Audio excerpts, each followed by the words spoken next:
Hey folks, Grant from the Ethical Predator back, and I'm going to kind of change gears a little bit, and I'm going to answer some questions surrounding some of our merchandise and showcase them a little bit more for a couple of folks that have been asking me about them. And one of the questions I get asked a lot is, why do you name your t-shirt the Legend shirt, right?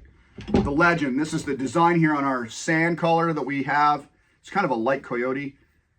You can see there's a buck there on the back. And the Ethical Predator, Traditional Bowhunter, no sights, no problem with our broadhead, our vertical broadhead pointing up for symbolizing pushing forward. So why did I immortalize it? Why did I call it the Legend? Well, there's a very good reason for that. And a lot of people think I've named it after myself, the Legend. No, I consider myself an accomplished bowhunter, but really what the whole point of the Ethical Predator is to talk more about the narrative of the game we pursue, the places they live in, and the pursuits of failure, right? Real hunting is not what's showcased out there on a lot of the hunting shows, and a lot of them are very canned hunting, and they don't really reveal the truth, the raw failure that is often part of pursuing game, and you know, whether you're using a stick bow or otherwise. So the Legend is actually a deer I wrote about in chapter 11 of my book, The Code of Traditional Archery. And the subtitle for that chapter is Antler Sharpens Iron. And it's the t-shirts and our hoodie is immortalized after this guy, including the chapter in the book. And this was the Legend. This was a buck I pursued for probably around 11 years. He died in his 11th year, give or take. They aged him, our Ministry of Natural Resources, and his lower jawbone. His teeth were worn right down. He was bigger in his prime than this. Of course, this is, of course, dried in his later years. And this guy, I had, 6 or 7 chances over the years at. My dad had a couple of chances at him. A couple of buddies of mine had chances at him, and they never could seal the deal, and I couldn't either. In fact, the last time I saw him, I probably could have taken him. But he was quite old at the time, and his... you can read about it in my book if you haven't already.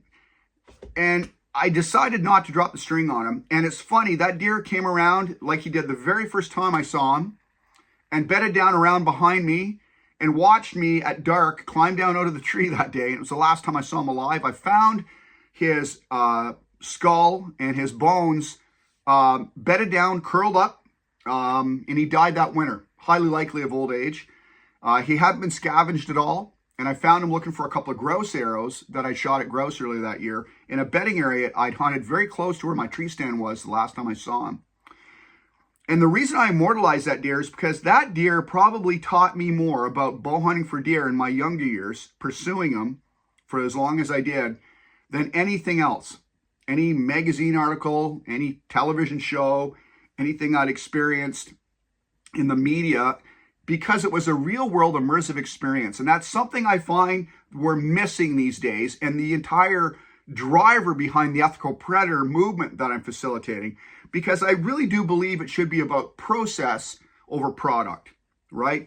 Now we have, the industry shoving bow hunting products down our throats constantly. And we've really moved the goalposts away ethics-wise in a lot of cases because of that, right? That animal, and failing to tag him, that animal, you can read about it in my book, failed probably a couple of poaching attempts and survived and lived in that environment. And when I found him, I actually sat down that day and had a conversation with him about all the years I'd hunted there on that place in the north end of our swamp, where we do quite a bit of our whitetail hunting.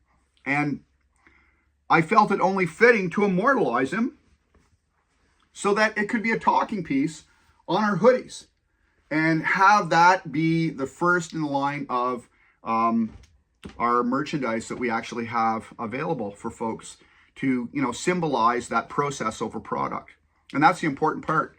I really want to change the narrative of, and I have no problem with people showcasing the animals they've taken, but I really like that narrative to switch into not so much how I got the animal, but the process it took to get that animal, the environment it lived in, and of course that goes into the 3 principles of the Code of Traditional Archery I wrote about in my first book.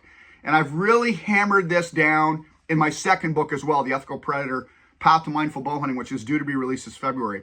The reason why is because those three pillars of the Code of Traditional Archery, my Code of Traditional Archery, are weapons, proficiency with a stick bow, ethics to guide us on our journey, and conservation and stewardship in pursuit of the game in the wild spaces we inhabit, right? And that predator-prey process and life cycle that we go through with these animals that we've gone through for centuries and centuries, long before my feet hit this earth. And that is what the ethical predator is all about. And if I can, help educate non-hunters, not just anti-hunters, but non-hunters into understanding it's not all about the antlers. It's not all about grip and grins and showcasing that kind of thing. And like I said, I've got nothing against that, but I really like to push that narrative. That's why in our school bow hunting group, I ask people all the time, hey, tell me about your hunt. Tell me about the area you were hunting, and how many times you got out there. Not just about the time you took that animal, but did you see it before? How many deer did you see before that? How many times did you not get a chance? That entire process of hunting the hard way. Because quite often these days, we have this militarized approach of hammering, shoved down our throats. How many people have seen that? It happens all the time. Most hunting shows is all about success. And, real, true hunting experience, especially, hunting with a stick bow, is, it's fraught with a raw failure, right? But when you come out of the woods cold, wet, and hungry, and a little uncomfortable with the impression that an animal like this has made on you, right? It leaves you with a different sense of resilience, right? And I see often these days that product-based approach, even if you look at ads that are out there, it's this militarized approach of hammering and, they don't look real happy in a lot of cases, right? Until they got the grip and grin. But my point is that they look almost like angry that they're out there. It's crazy. You don't see them smiling, right? They're sharing that camaraderie of failure. And that's what I love to write about. And that's what pushes me. So I hope that answers some questions about why I named our hoodies and t-shirts the legend. It's actually to immortalize this guy here. And the life he led. 11 years for a northern whitetail in our climate and environment, and the properties beside us are heavily hunted.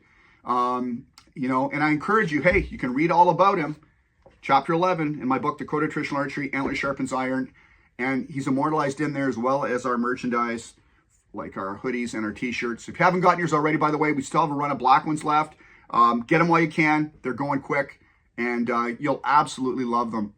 And this is the legend, not me, him. Cheers. Thanks for the questions. Keep them coming. I'm going to put out the video I have on, again, one last video on some thoughts of instinctive aiming. Look for that coming up in the next day or so. Thanks again, folks. Thanks for all the support. Keep the questions coming.